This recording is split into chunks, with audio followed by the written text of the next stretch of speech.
Invite you at this time to take your Bibles, turn to 2 Chronicles. 2 Chronicles, if you're on Brother Wayne's page, you can turn to chapter 19. If you want to follow along with me, though, you better turn to chapter 20. I'd recommend chapter 20.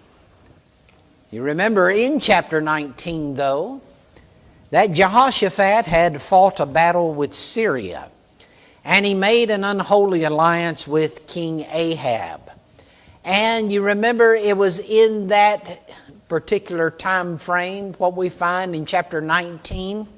In verse 1, it says that Jehoshaphat, after that battle where Ahab died, that he returned to his house in peace to Jerusalem.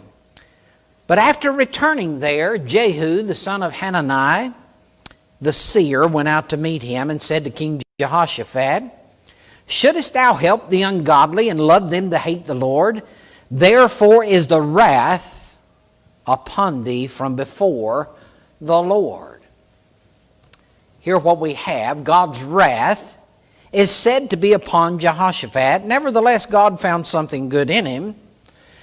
He saw he had a heart that sought after the Lord. But because of what he did, the prophet pronounced that God's wrath or his anger was upon him.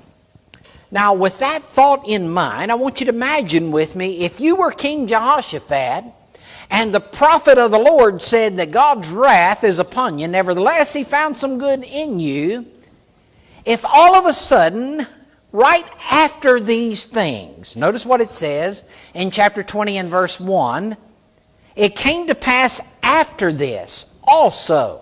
So right after